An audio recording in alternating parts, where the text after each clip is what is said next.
Yeah. Our episode 2 here in our hopefully limited series. I would say hopefully, but our limited series, right? Yeah. Talking about primarily like Bob's journey from, we talked last episode about 0 to 100, and now we're talking about scaling from 100 to 500 and primarily doing it without going bust, Right. right? Killing yourself. So going bust means, okay, without killing yourself in your team. All right. I think that's the key. And then look, for whatever it's worth, to anyone listening, you're running a startup, right? You're running a business, and as the founder, let's say, if you even want to get into this business, you have to understand, first off, you're in property management, right? It's the thing that nobody ever wants to do, but someone does it, right? And then two, on top of that, right, it has all the other small business challenges, right? Or challenges of growing a business. So let's talk about what are the first things you think you need from Bob's perspective of just what do you need, right? What do you need to do, like from a planning basis, let's say, to get started? So we're picking up at, say, we're assuming we're at 100 doors. Is that Mhm. right? I remember her first is you're no longer literally yourself running around with your head cut off, trying to just keep up, right? Now you maybe have at least an assistant, right? Maybe another property manager on staff, right? You can probably finally like get your head above water and take a couple breaths before getting pulled down. Absolutely. In my case, when we looked at 100 doors as the promised land, and it wasn't, although once we hit 100 doors, we knew we were going to be around for a while, right? And all right, so now what do I got to do to make this more profitable and to plan accordingly? And so the first thing that I think is really critical, and you, by the way, you should probably have had it right out of the gates, is some kind of a forecast and financial plan, right? I like to call them annual plans. By the way, I'm not sure when this is going to go live, but if it's in 2023 here towards the end of the year, people should be doing that now. We're recording this in early November. We always started about this time of year, a couple months ahead before we launched into the new year, and started with a pretty detailed plan, including what's your growth rate going to be? And you have choices to make. Do I want to grow like a bat out of hell? And I don't care what it does to my team and me, or do I want to grow at a rate that's reasonable and that's digestible so that it is paced out over the course of the year? But that growth and that scalability drives then what you do with your team, your facilities, what you can afford to do, what kind of tech you can bring in. So it's really critical. And I tracked it like a hawk.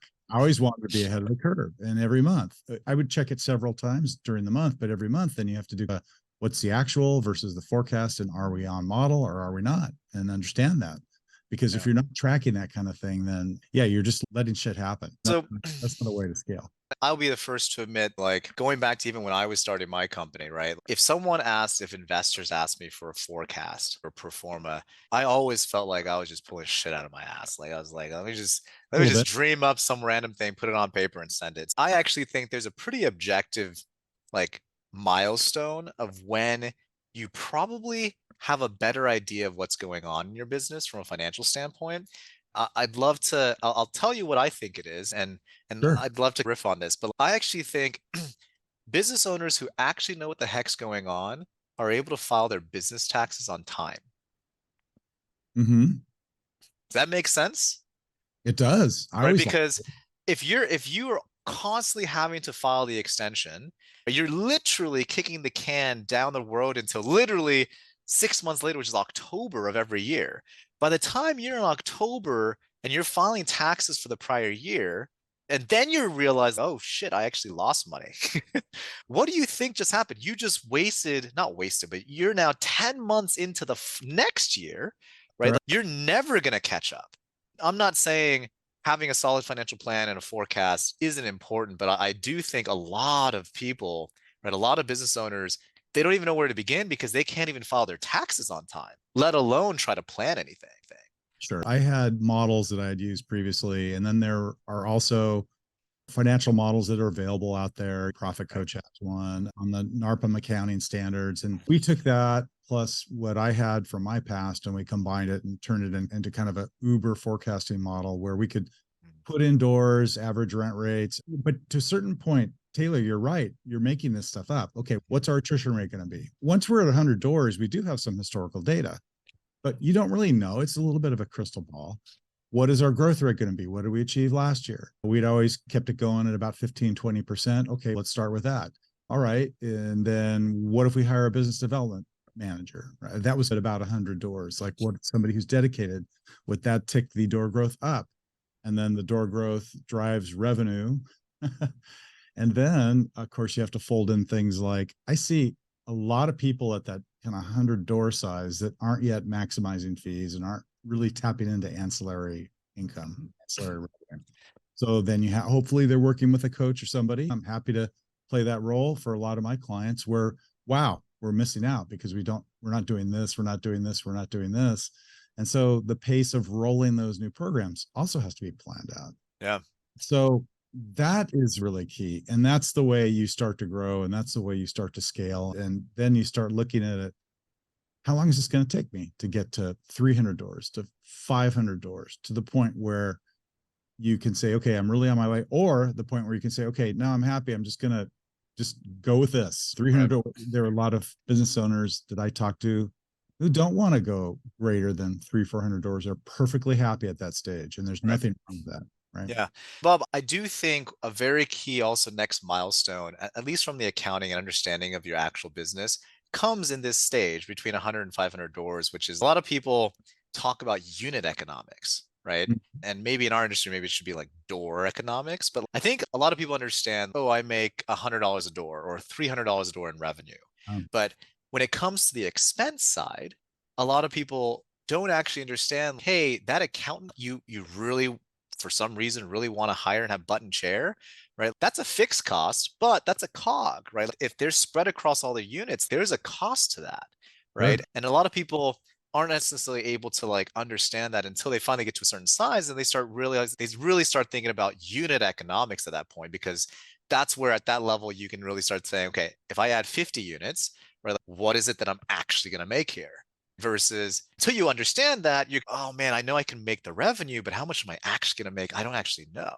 Okay, so that's a really good point. 100 units, I think, become in the statistics world a significant sample size. Hmm. Right? Hmm.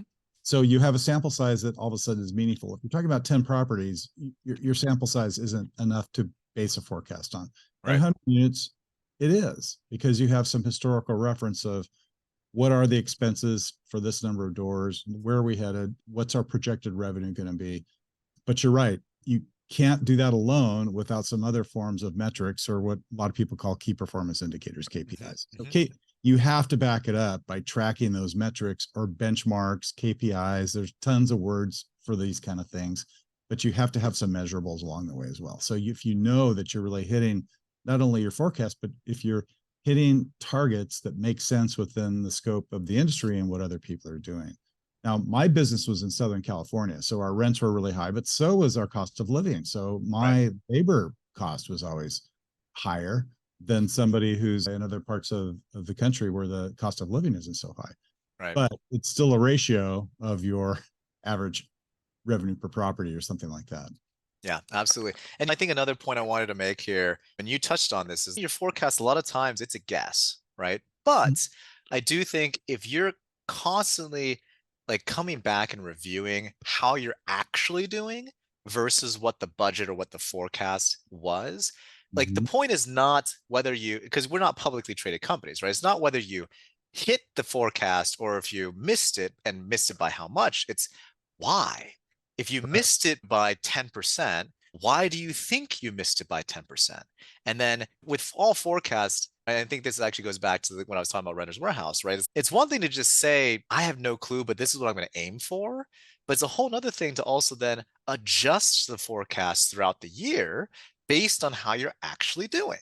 As you're actually learning, oh, we hired this leasing agent, right? She kicks ass, right? Because of that, our leasing commissions actually was far outpaced our forecast for leasing commissions. Sure. Maybe it's because she kicks ass, right? Versus just sticking to our guns. We hired an amazing leasing agent, but we're just going to keep our forecast at the same amount because we're going to act like she doesn't exist. Like the whole point is you should adjust, you should reforecast, and you should get better and better at forecasting, right? Because I think that's the whole point, right? You get more and more accurate because you're, hopefully growing, let's say, and you're understanding your business more and more to the point where hopefully one day you meet expectations. And at that point, then you're like, oh man.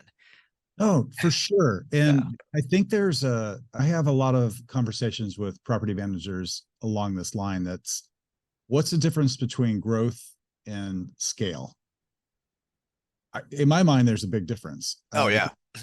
growth means, okay, I'm adding doors and I'm growing my revenue line. Scale means you're prepared for that growth in the best world ahead of time so that you can absorb the new properties as they come in. If you're not, but scaling and being prepared for scale costs money. So if you're spending money to prepare for scale, adding people, adding technologies, adding, I don't know how many people have offices now, but adding office space, adding Sure. equipment, and then you're missing your forecast. This is where people have the danger of going bust or going Right. so far in debt that now, okay, they're paying off these loans just to keep the doors open. Now, Yeah. this is an interesting story because making forecasts and adjusting and all that kind of stuff. So we were hitting those levels of, all right, now we're getting into the 2, 3, 400 door range right when COVID broke out. And oh my God, what's going to happen? There were all these doom and gloom stories, how nobody's going to be paying rent. And for a minute, I'm like, oh my God. So literally over that weekend, first of all, we told the whole team, this was on March 13th, 2020, I guess it was. And we said, okay, nobody's coming in the office tomorrow. Here's what I need you to do. I spent the entire weekend working on kind of a plan, like a plan for how we're going to handle this. Here's all the software you need to download on your home PC, all this kind of stuff. And Right. then immediately went into a kind of a doom and gloom recast of the forecast and model. Got it. Absolutely. Okay, so if we're trying to grow 15, 30%, what if we don't grow at all? What does that Right. mean? What does that actually mean?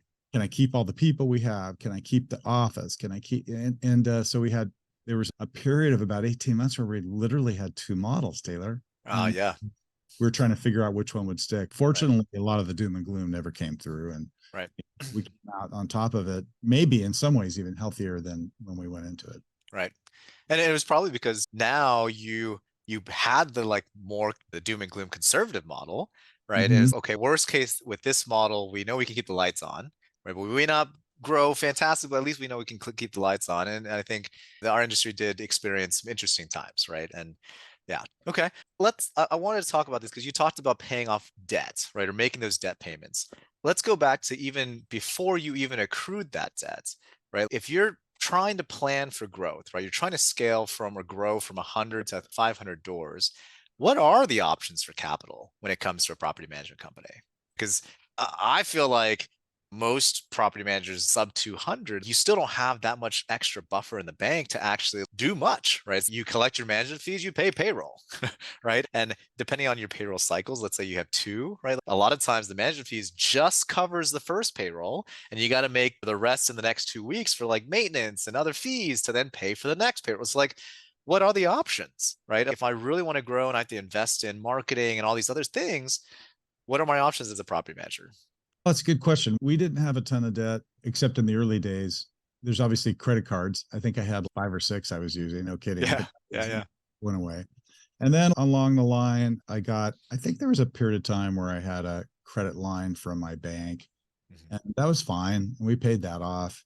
And then American Express was offering these killer deals on, okay, $50,000 here and there. You can take that out, pay that off. Eventually, I got a more extensive, and it wasn't because I needed the money, but I wanted the reassurance that if all hell broke loose or we weren't making forecasts, I wanted to make sure that I could make payroll. Right. Didn't get that lean where I had to worry about making payroll. So finally, there was a period of time where I got like a 250K credit line with Wells Fargo. Yeah. Wasn't on my personal record at all. So it Sure. wasn't tagged on my social security or my personal credit line. Mhm. So that was pretty cool. And that was a big help. Yeah. It sounds like property managers, or at least in your experience, it's primarily been more traditional small business financing effectively, right? Like, Yeah. And I think one of the nuances for most property management companies, except during the pandemic, the SBA loans are pretty hard to get, right. right? Yeah. They're wanting you to show profit and they're wanting you to show that you've been profitable over a period of time. If you're profitable and you've got positive cash flow already, then why do you need the SBA loan Right. unless you're going to try to do something significant to change? Sure. So now that changed during the pandemic. We were able to get an SBA loan at killer rate. terms and then pay off the Wells Fargo credit line. So that was pretty cool. So there were Yep. some refinancing options. That's why I said earlier, we ended up coming out of the pandemic healthier than when we Right. went. Right. But that was an unusual period of time that hopefully will never come back again. Yeah. Okay. So let's talk about, let's say, the use of these funds, right? And most of the time, you're taking money to effectively grow. And when you grow, everyone thinks about, what about marketing? How do you position this? Do I throw money at Google search for SEM? And I know my competitors are bidding on my keywords. Like, what about my website? Like all this kind of stuff. I mean, what are your thoughts on, let's say, again, 100 to 500, your marketing presence, your marketing strategy? It's very important, right? It was hugely important. First of all, to make sure you're positioned properly within your market. You're not just another property manager, right? What makes you different? Why? So taking time or working with somebody that can help you ferret that out and figure out, okay, how do I position myself so that we're different? How do we position all of our packages, our services, so that they're not just like the other person across the street? I mean, this is really a huge important thing, because that's how you ultimately, drive business and drive business development leads. But you've got to have it. You've got to have good SEO. You've got to have a way to find leads. You've got to have BDMs at this point who are out turning stones and those kind of things. How much you spend on it really depends upon how profitable you are at that point in time. I tried everything, and most of it was not particularly successful. We tried Google AdWords, and those were crappy leads. And we tried, oh my God, all property management. Remember? Oh, yep. So you get a lead that's usually pretty bad, and then they give it to 6 other property managers. And so it's the first person to call and then haggle. So we didn't do that anymore. That was really expensive. Yeah. In our case, we found that just organic web traffic and going the long haul, increasing your SEO, making sure you have targeted community keywords, building that was really important and built up over time. And that's the other thing that's nice, because after you've hit 100 doors, hopefully you've had enough domain authority in your market over the years to be able to start to get higher ranking. Right. So I remember for us, San Diego has a lot of property managers. So San Diego property management, that keyword was really tough, super competitive, right? Yep. Yep. But we targeted all the communities around San Diego or within their neighborhoods within San Diego. And we're one of these cities where there's Bankers Hill, there's Pacific Beach, there's La Jolla, there's all these communities, Right. and people really refer to them by name instead of saying. So we targeted those on keywords and SEO, and we ranked first page in Yeah. Google, First page on all of them. all of them, Yeah. because nobody Yeah. else was doing that strategy. Absolutely. So you just have to be smart with your marketing. Yeah. All right. Very good. And then what about any ultra unique marketing thing that you did that was successful? Oh gosh, unique thing. I think the uniqueness came from our positioning and how we talked about ourselves, right? Yeah. And so I think that was very unique for our market. And we took the high ground from the get-go, right? We're not for everybody. Here's who we are. 20 years of experience, family run business. We're the highest average property value under management in all of San Diego. We focus on the high end. If you've got a higher end property, and by high end, we target that as rents of 3,500 and above, right? Now the rents have gone up over the years. Time that was pretty high. And we just tagged ourselves as we've got the highest property value of anybody else in San Diego. We were never challenged on it. Got it. And that was really effective. And Yeah. so we tell people that. The other unique thing that I personally brought to the table, and we pushed it in our marketing, was that I'm also a licensed general contractor. So that was interesting to people. So it wasn't so much that the marketing activities we did were so unique, but the way we talked about ourselves was very unique, for sure. Yeah. And what about specifically around like referrals from other brokers and like realtors or like other agents effectively? Did that strategy ever work out for you guys? It did. And we went to the business development model. What I find is a lot of property management companies at the 100 door level, the owner's still doing it, or they're still the property manager who happens to pick up the phone is the one who closes the deals. Finally, we went to a business development manager model, and that happened to be my son, Brett. I think you've met Brett along the way.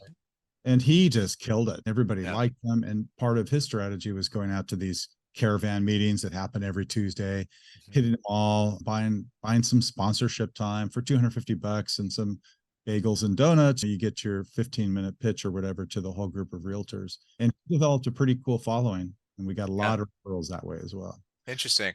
Yeah. So with those referrals, was there ever an issue around you're a licensed broker as well? You're Mhm. taking my client potentially? Yes, but they don't want to do property management. Okay. So we had a referral agreement that basically said, hey, by the way, we would pay a fee, right? You refer your client to us. If we rent it and secure it and rent their property, we'll give you a CBB, a cooperating broker bonus. And we'll also guarantee that if they ever want to sell, we'll send them back your We'll way. send them back your way. Yeah. That's how we handle that. Yeah. Some brokers that worked great for, others didn't want to touch it and Right. didn't even want to get involved. Yeah. The thing that was a little bit irritating at times is that some of the brokers, some of the other agents would call and say, I have this client and they're looking for an investment property and they want to know which neighborhoods would fit. So you get consulted sometimes to provide recommendations, Mm, rent rates, and this kind of thing. And I never touched that I see. because it's Yeah. a big time sink. And basically they want you to do their job. Yeah. It's like you're doing work for them for free, effectively. They're Yeah. just being lazy because they have access to the same Yeah, they information. have access to it. Yeah. All right. Outside of we've talked a little bit about obviously top of funnel marketing, different strategies. Let's talk more about maybe the bottom line. What does it actually mean? Like, how did you get to be more profitable? Like, let's say. So again, going back to those unit economics, but like again, fundamentally, how did you get more profitable? This is really an interesting topic because this is where having your pulse on the business and being aware of what's going on in your business as the owner, even if you're not there on a daily basis, really matters. Because the way we got more profitable is by rolling out new programs and ancillary fees. Mm, Rolled out pet program, charging pet rent. We rolled out maintenance facilitation fee. So we eventually rolled out a residence benefit package. mhm. Now, a lot of these programs rattled the team. They weren't really ready for it. Yeah. And while the majority of your owner base are fine with these kind of things, it will rattle the occasional owner. So if you've got now 200 properties when you roll these programs out, and we would always time it again about this time of year, we'd give 60 Right. days notice. Say, hey, on January 1st, here's what we're going to be doing. But we did. We had to be able to scale, become more profitable. Became apparent at 100 doors that we had to be more profitable. Otherwise, we weren't going to make it. We might go bust. So yeah, we had to not jack up the fees, but we had to jack up our ancillary income. And this is another KPI. You don't want 100% of your revenue to be your property management fee. You want Right. that to be a healthy percentage, like maybe it's 35, 40% property Sure. management fee. And then the other revenue comes from other services that you're offering. Having also my contractor's license, we started charging for maintenance. Right. Huge addition to our bottom line. Mhm.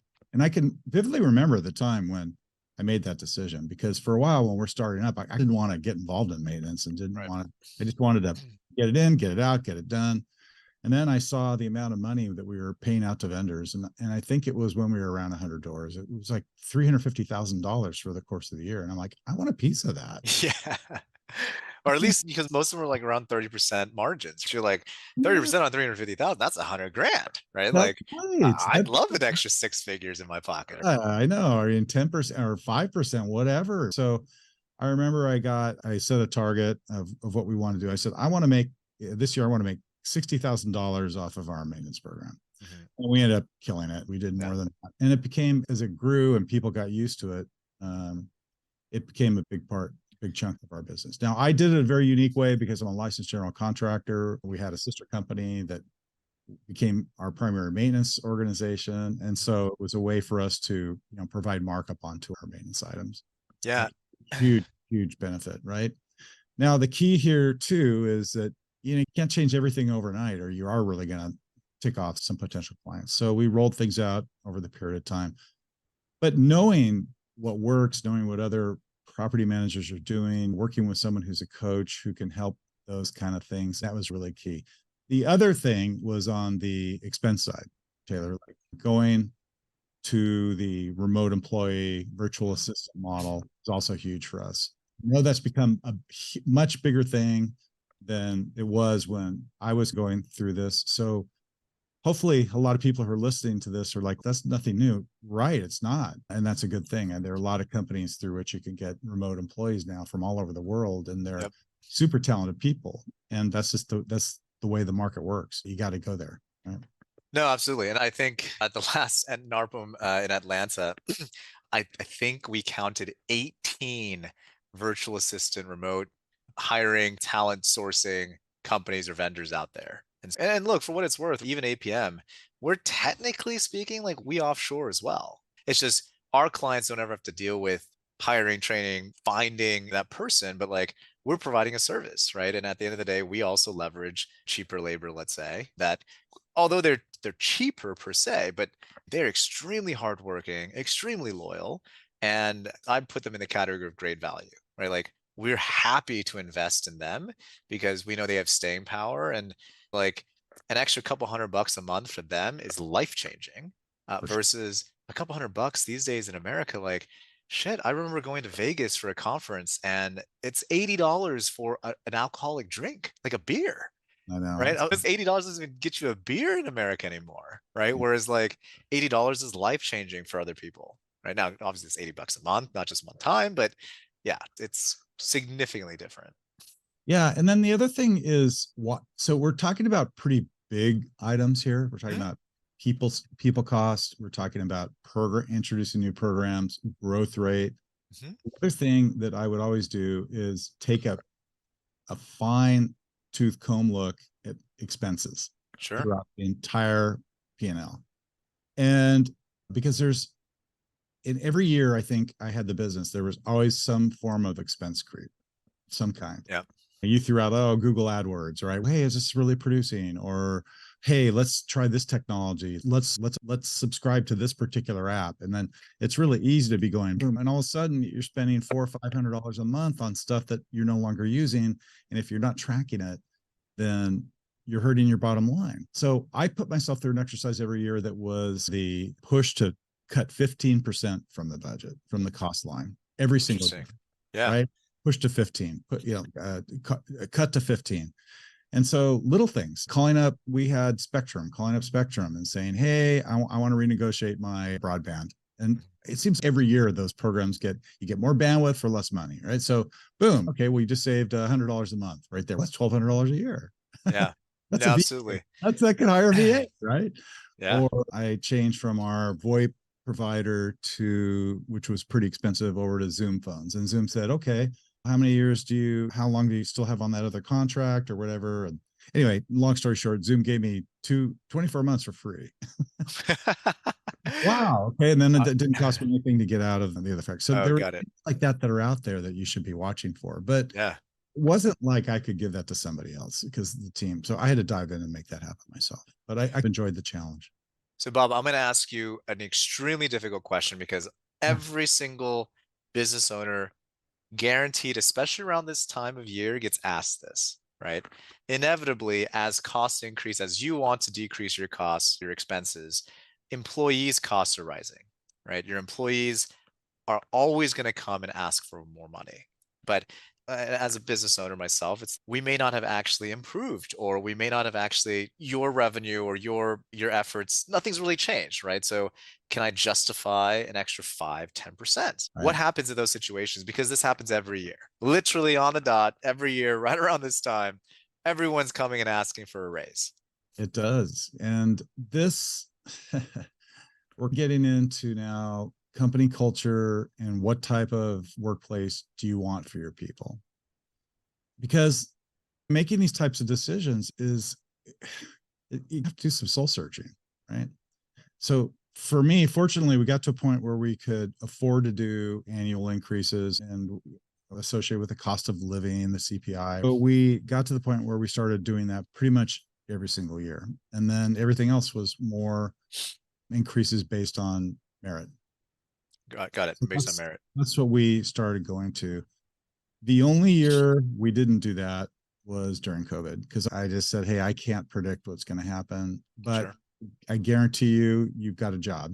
And fortunately, we got a PPP loan, and that was pretty cool. That helped us get through that time period. Yeah. I remember the PPP loans. If it weren't for those PPP loans, I don't even think my company would be around, quite frankly. Right. Unbelievable Yeah. assist. I was literally free money, right? Yeah, Yeah. Okay. All right. Talking about essentially company culture, the being able to give people raises, whether it's CPI, whether it's merit based, whether it's performance based. What kind of like culture did you actually end up building as you were scaling from 100 to 500 doors? yeah, that's a really good question. It's it's something that every owner probably wants to do, but doesn't spend enough time helping create it because it's whack-a-mole on a daily basis, right? Bam, bam, Yeah. bam. And ultimately, the property owner or the property management company owner can't set the culture. He really needs the people to do that. Because Yeah. they're the ones that drive the customer service level and the service Sure. level agreement and the responsiveness and the, hey, yeah, I'm willing to work until 6, 7 o'clock at night. And why do they do that? Because this company takes care of me. So it's Sure. kind of becomes a quid pro quo. Hmm. So I came from a Silicon Valley background. I think you know that about me, Hmm. where culture was a big deal. I talked Right. to a lot of property management company owners who are penny pinchers, and it can be a penny wise but pound foolish because their turnover was just Oh yeah. astronomical. Absolutely. People getting worked to the bone, getting burnt out, leaving the company. And this is a really fine balance. In fact, I think we have this kind of work-life balance discussion planned for another episode with Hmm. you, right? Yep. Because these are these type of cultural issues you have to decide. Okay, am I going to be a cheap boss? Am I going to like work everybody to the bone and because I want profit for the money grab side of it, or am I willing to look at the long haul, which is I want to get to that 500,000 doors, and I want the team to be around and helping me do that and building a strong culture. So Yeah. I'm going to be, if I'm going to err, I'm going to err a little bit more side on the generous. And that was always my motto, right? Is try to take good care of people, try to treat them well, give them good benefits, and the rest will take care of itself. What's interesting is both you and I come from the Silicon Valley tech world per Yeah. se, and I don't know if I can necessarily say we understand equity, but we're at least familiar with it, right? And I do think in our industry now, property management, equity is usually never talked about. Like these are small businesses. What do you mean equity? What do you mean I have a stake in the business? So I'd love to better understand. I'm happy to talk about just like different structures here, but like, did you ever do anything like either profit sharing? Did you give equity, right, to employees? Or how else did you, let's say, incentivize staff beyond, hey, you've got a fantastic job with great benefits and bonus potential, let's say? Yeah, it was all performance based. I didn't Yeah, get into trying to do some kind of a restricted stock unit program or anything like that because I didn't know what was going to happen with the company. And right. I didn't want to go there. But yeah, there were profit sharing in terms of, hey, here. And so to do that, then you have to be pretty transparent with how things are going. So profit share, there was profit sharing for certain individuals, particularly pe- people who are getting overrides based on company growth. Mm, Right. So some of the property managers were based on that.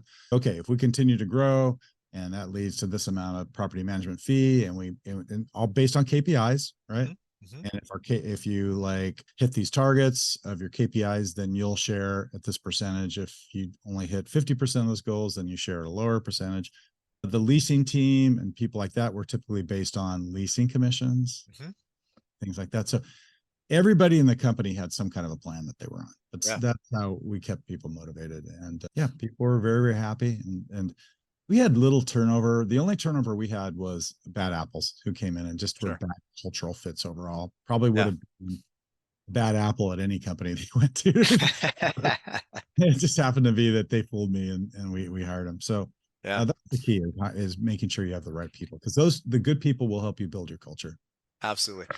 We've talked a lot about a lot of good, right? What happens when, let's say, you miss the forecast or the growth kind of plateaus or stalls, right? Or thank goodness didn't necessarily happen to a ton of properties during COVID, but there are definitely some markets where literally 70% of rent did not come in. And if rent did not come in, you could not make payroll. You couldn't charge management fees. Like, how did you stay the course when it came to like difficult times? Because these are small businesses. There's always going to be a difficult time. Yes. Okay. One of the things we did is we had a weekly staff meeting, like religiously. And the weekly staff meeting was a place where I would always start with kind of a company overview of how things are going. Mhm. So I would be really blatantly honest with people. Hey, we missed our forecast. Here's what we got to do. Here's how we got to make it up. We're going to launch a new program. Here's why. This will help us make some ancillary fees. And everybody got to speak their mind about it. And everybody got to agree, disagree. But at the end of the meeting, we all wanted to be on the same page. And typically, if it was my decision, but my goal was for everybody to at least understand why we were going to do something the way we were about to do it. So that helped, Taylor, because when we hit tough times, people, oh, I'm so busy, right? Then you hear this from all property management companies is the staff, oh, I'm overworked. And even when you're staffing at a really healthy level, everybody wants more help. Yeah.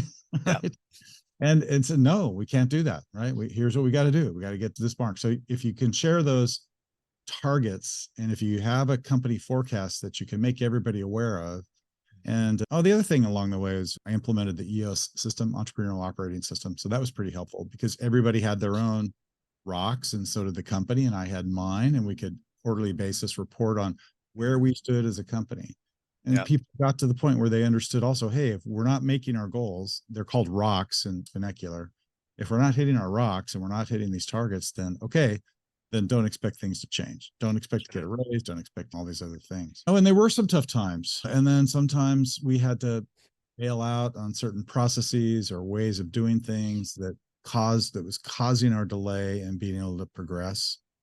And so those were interesting times as well. So sometimes that required investing in things, regardless of where we were, with our Yeah. profitability, our growth. Okay. Yeah. I think this is the next topic here is it's always difficult, but it's like outside of looking inwards, right? Like, where can you go to ask for help? Mm. And obviously, we're pretty active in the NARPM ecosystem, right? But for the folks, again, probably less than 10%. I think the total membership is what, 6,000 total or something Wow. like that. Yeah. So I think the last report Building put out for the industry, there's like literally 200,000 property managers in America, right? So it's less than 3%. So where can property managers today go and seek help? Yeah, it's a really good question. And that's my first input to people who might be listening is don't go it alone. I did for a while because I'm a stubborn SOB and I just felt that I knew everything and I didn't. And that became obvious and apparent to myself as I started to grow. But there are business groups and business coaches that are out there just in general. We have local ones here in San Diego where there are coaches who try to bring in representatives and business owners from different types of industries, but small business oriented who you can learn from, like, how do you manage all these things? How do you manage your own mindset? How do you manage some of the things we've talked about today, the staff that wants increases, all these kind of things. So those are around. So I encourage people to go to the local level. There's industry coaches like me or consultants who can help not only on a project basis, but take a look at your P&Ls, make suggestions, even if it's just for an hour, right? There are people out there, and I do this for many people, look at their P&L. Hey, here's what I would do. Here's what I think you should implement. And then there are other industry organizations. There's NARPM, as you mentioned. There's IMN is a big one that's now popping up. IREM, if you're Yep. in the right market, there's IREM. If you're in the HOA market, there's obviously some HOA oriented organizations as well. Mhm. So yeah, that's where I would go to help. There are also connections through just local clubs. I know a lot of property management owners are in Rotary, for example. Okay. All Meet right. a lot of other people, so individual friends Mhm. who, hey, how do you handle this? So it's almost like, hey, can we meet for coffee? I want to hear your ideas. They may not even be in the same industry, Yeah. but And sometimes you just need a sounding board, right? that's Like you right. just need Yeah. someone to just throw spitball ideas off of. And probably I would almost say sometimes it's better that they don't have their own biases in the industry, right? Mm. Because then you have to be really freaking clear and understanding what you're trying to, communicate because they have no idea what's going on in the industry, right? Yeah. And I do want to mention there are now tons of online communities, right? Yeah. Primarily Facebook groups. right? Yeah, Group. mastermind groups. If you use a specific software like Appfolio or Buildium, they all have like official forums as well. That may not necessarily be for like business help, let's say, but yeah, at least if they're in those forums, they're a property manager as well, and they're likely going through similar problems, right? Yeah, and I always took advantage of going to conferences. So Appfolio, for example, has a user group. I'm Yep. sure a lot of the software, and I would always come back with ideas, Yep. always, and learn things. We had a vacation rental portfolio too, so I would go to the Vacation Rental Management Association (VRMA), and I wasn't really a member, but I still went. Obviously, I went to NARPA. There were other conferences around too that you can attend, or even business meetings, like local investor meetings, where you can hear ideas and about how people are handling their rental properties. Yeah. So I think those are all really good ideas. Yeah. Scaling from 100 to 500 involves a lot of growth, obviously. But to do so, when you try to scale, it typically also means taking on some more risk, right? So, Bob, what are some pretty like low-hanging fruit ways to mitigate as much risk as you can? Because you're fundamentally undertaking an endeavor that's risky in and of itself, right? You're working on a small business. This stuff is extremely difficult, right? You tend to be doing everything that everyone else is not doing, right? Like, how do you mitigate some of these risks? It's funny because these words haven't come up yet in our conversation, and I thought they would just by nature. Systemization, right? Yeah, yeah. And process is critical at this stage. Now, we can't do that topic justice, Oh and no, not yeah, no. that We can have a whole episode just on systemization. we Yeah. could have a whole series Yeah. on but I can't emphasize how important that is, especially when it comes to risk mitigation. Mm. Because there's so many areas in a property management business where staff can get in trouble. Mhm. And if they're not doing things along the same path, and oh, by the way, this helps build culture too, because if you're telling people, hey, this is the this is the playbook. Here's our team, right? And this is the playbook. Okay, this is how you do the job. And if the team implements the playbook, then you're going to win as a team. And Right. so having those systems and the processes in place. Now, there's tons of ways to do it. The old fashioned way was we literally had system manuals that we wrote, and everybody knew what the steps were to do in their job, how to handle a certain situation. But for sure, risk mitigation is huge, not only legally, but making sure the right insurance policies are in place for your renters, for your owners, all these kind of things. In real estate, of moving in, moving out, and being in compliance with your local real estate commission, whatever that is. Here in California, it's the Department of Real Estate. Got to have processes and teach your team how to do all those kind of things and document today like you're going to be in court tomorrow. Right. Yeah. So I'd love that you ended with you're going to be in court tomorrow because I don't think many small business owners or startup folks getting in, you probably haven't been sued yet. You probably have not gone through discovery and you probably have never been to court. Truly. Maybe you've gotten the notice like, you're part of jury trial. No, no, that's not court. To add emphasis to this or reiterate, like when you systemize your processes, you have these playbooks, like you'll realize like inevitably shit's gonna hit the fan. Some client or some tenant's going to sue you. Okay, like it's bound to happen. Or But threaten. or yeah, or threaten, even threaten to exactly. Most a lot of times these are threats first, right? Before actually, because most people aren't. They're usually just trying to ask for money, right? So please just give me back my security deposit. But point is, if you've trained your team and everyone is operating on the same playbook, right? Like I've had these situations happens where a client's angry, right? It inevitably bubbles up to me, and I read the thing, and I'm like, there's no way this is our fault Right. because I know if everyone followed the processes we've set, there's no way this is our fault, right? Because we have proof points, we have record, we have evidence that we've sent you a notice here. We've probably taken a screenshot of something you said here. It's just we've mitigated a ton of stuff by systemizing this kind or systematically just documenting Yeah. all of these kinds of things. And this happens, right? Like whenever people move in versus moving out, right? If you utilize, let's say, a rent check or a Z inspector or Right. some kind of thing to help you document the condition of when they moved in versus moved out, right? It's pretty straightforward. It's if the tenant says that this was not in this was the same condition as when they moved in, just pull the record, right? Go find the Google Drive or go into that folio, pull up the tenant, find the move-in report and compare the two because like that's the process, right? Like you should be able to go back towards it. And essentially, like for anyone who's not been through a lawsuit, pretty much everything it gets discovered, right? Everything turns into evidence. And in these kinds of situations, if you have the right processes in place, you want that evidence to be discovered because you can go to opposing counsel before an actual lawsuit is filed and say, look, we have everything, right? Do you want to believe us or do you want to believe whoever you're representing? I would give it to the person who was upset. Like Oh it yeah. was, Oh yeah. Yeah. Yeah. Yeah. typically it was a tenant. Occasionally it would be a homeowner, but Right. I would like when these kind of things percolated every now and then, it would happen several Yeah. times a year.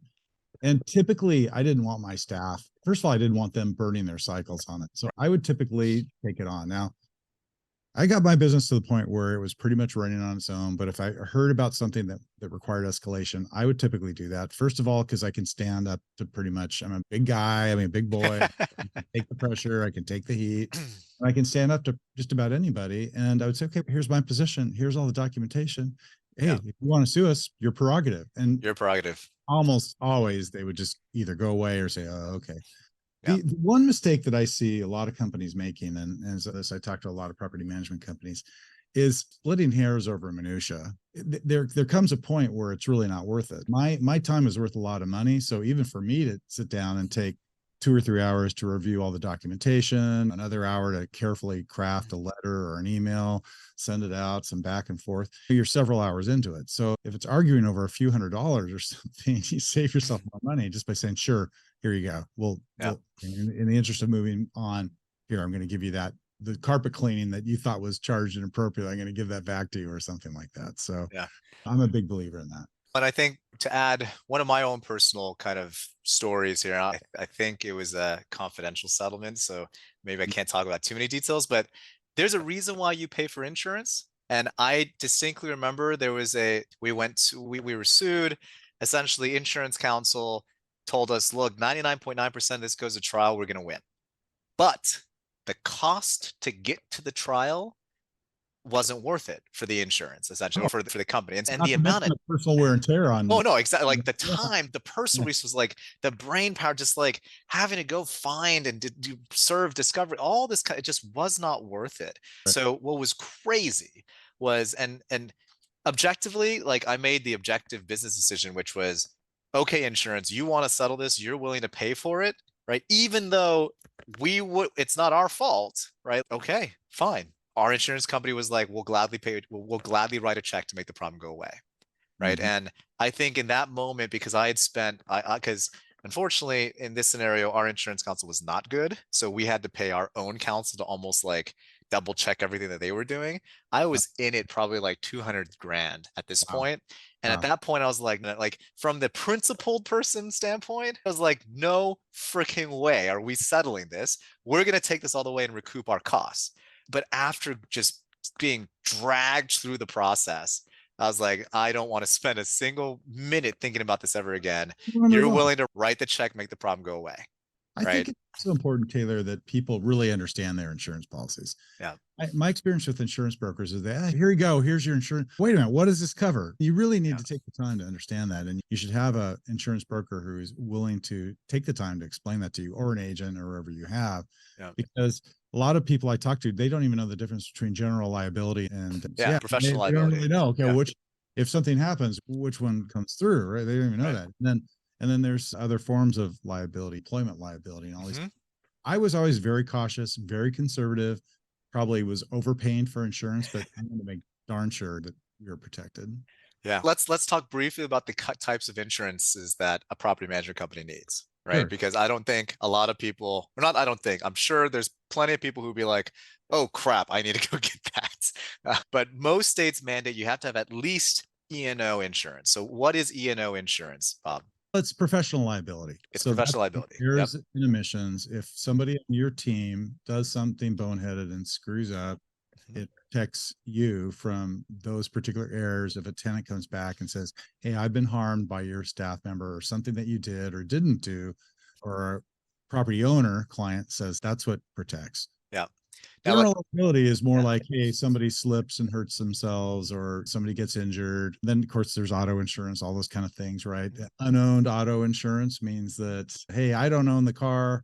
But if somebody's driving their vehicle around on the time of the company and they hit Oh, somebody I else, see. it protects me from that particular person who was harmed from coming after the company. Yeah. And then there's other things there. There's obviously cyber liability. Mhm. There's all these insurance policies have waivers, and you got to get past those.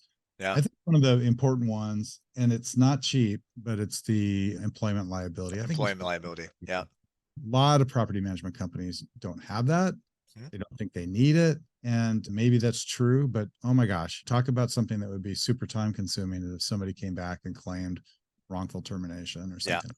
And, And and let's clarify, employment liability is essentially covering the company, right? The business, right? And primarily you as the business owner, let's say, from look, you could have said anything to an employee and maybe they were in a protected class or whatever it is. They can come after you these days for anything, quite frankly. right, And essentially employment liability helps at least with the initial coverage of that kind of stuff. correct. Yeah. And then the other one that's almost mandated is in a lot of states it's mandated even to be licensed is right. Workers' comp. Yep. If somebody gets hurt on the job but your workers comp is tied to your class of employees, so it's really important that your employees know what they can and can't do on the job. Are they office workers, or are they going out and they're Are they going in to, the field? Yeah. and then when they're in that property, can they climb up on a ladder and replace a light bulb? Maybe not. So you have to be really careful, because if they fall off the ladder, the workers comp may not cover somebody doing handyman work. So those are Yeah. things you just really have to understand. And fortunately for most companies, they rarely have to deal with this kind of thing. But man, it helped me sleep a lot better when I owned my company. Oh, absolutely. And I'll give a horror story on workers' comp that one of our clients was talking to me about. But essentially, workers' comp also is almost like auto insurance, where it's if you get into a little fender bender, right? Sometimes it's probably just not worth the hassle of filing on insurance. So you just be like, look, I'll cut you a $500 check because that's my deductible anyways. Like I'll just give you a $500 check. Let's just call this a day. Interestingly, like insurance companies can drop you, right? If you're an unprofitable client, they will drop you. And what essentially one of our clients found out was they got dropped because they just were like, oh, well, workers' comp, like every little nick and scratch and like little, oh, back hurts a little bit, like every little thing. There's, oh, just file on a workers' comp. They got dropped, and when they got dropped, because all of that has history, every other insurance carrier is like, how many claims have you had? What's the, I forgot what the term is, but it's almost like what's the loss ratio or something. Yeah, and ultimately they were uninsurable. And so then they had to go to their state because the state mandates you have to have workers' comp. And when you go to the state, there is another option, but it's essentially a state-run pool. Mm-hmm. And this company only had 5 employees. Okay. For 5 employees, they asked for a $20,000 initial deposit to like essentially gain access to the pool, Oh my and then God. an extra $5,000 a month for 5 employees for workers' comp, right? And when their opposite was when they were insured, it was whatever, is maybe not even $100 employee per month. The difference was quite severe. Not saying that's the typical experience, but do be reasonable too, right? If it's a cut or whatever it is, you tell them put a band-aid on it, put some Neosporin, it'll be okay, right? Because keep in mind, just remember, insurance is they're for-profit businesses, right? Like they absolutely will cut you if you're not profitable. That's right. And I think the other thing I learned the hard way is if you think you're going to be sued, even if you haven't been served, Mhm. give your insurance a heads up. That's heads So up. Yeah. providing notice, Yeah. because timestamp on, hey, we've got this person who's threatening, or I've received this letter from an attorney. Yeah. And you don't want to do it all the time, but if you think that it might seriously turn into a lawsuit, put Yeah. it doesn't, it's not going to calculate it on your loss ratio. Right. There's nothing's happened yet. So that's an important one to know and always remember as well. Yeah. All right. So, Bob, I greatly appreciate the time. I want to finish up because I do think this is, there's one last bullet point here that I think is interesting, especially nowadays. It's getting more and more, I don't want to say popular, but like our industry is age old. Probably the average age of a property management owner or business owner in our industry is probably 65, right? Look, you've gainfully retired, but there is another way to grow, right? Mhm. That's not organic, right? That is a lot of times opportunistic, right? Yeah, And it's essentially acquiring other portfolios. right. Like, you want to expand upon this at all? Yeah, I considered doing that in the early days of my business. And it's a strategy that a lot of people are comfortable with, particularly those who have access to their own resources to be able to buy property management companies, buy portfolios. Mhm. In my case, I was never really comfortable. I could never quite get comfortable with it because I wasn't sure what I was going to get. Mm, And I was always worried about, hey, would look at the amount of money to buy a portfolio, bring in another chunk of doors. This is just me because I'm a kind of conservative guy. And then what happens if this isn't what I think it is? And then I sure. spend all this money versus if I take that same amount of money and I invest it in my own business, I know it's going to take longer, but over the course of time, then I know what I have. And so Sure. that was my way of looking at it. But if you really are interested in growth and dominating your market, then making obviously acquisitions is a really good way to go. Yeah. There are loans out there that can be had. Enterprise Bank and Trust, a lot of property management companies bank with them. They offer acquisition loans. But yeah, you really need somebody who knows how to assess a property management business to value it properly. And so you need good counsel on that as well. Yeah. And I think this is another one of those that we're probably going to shelf, but like a series in and of itself around just like acquisitions, due diligence, strategy. Do you buy the company? Do you buy the assets? What do you do with the Mhm. employees? And That's just right. everything. We could talk on and on about this, and we likely will, right? When um, does the owner stay with the business or do they leave? Yeah. exactly. So, yeah. Very good, Bob. I greatly appreciate the time, and Yeah. hopefully everyone who's Excited listening. we were able to get together again. Yeah. It's Yeah, no, absolutely. And yeah, look, this is scaling 100 to 500, and yeah, I look forward to the next episode. fantastic. All right, Taylor. Thanks, Bob.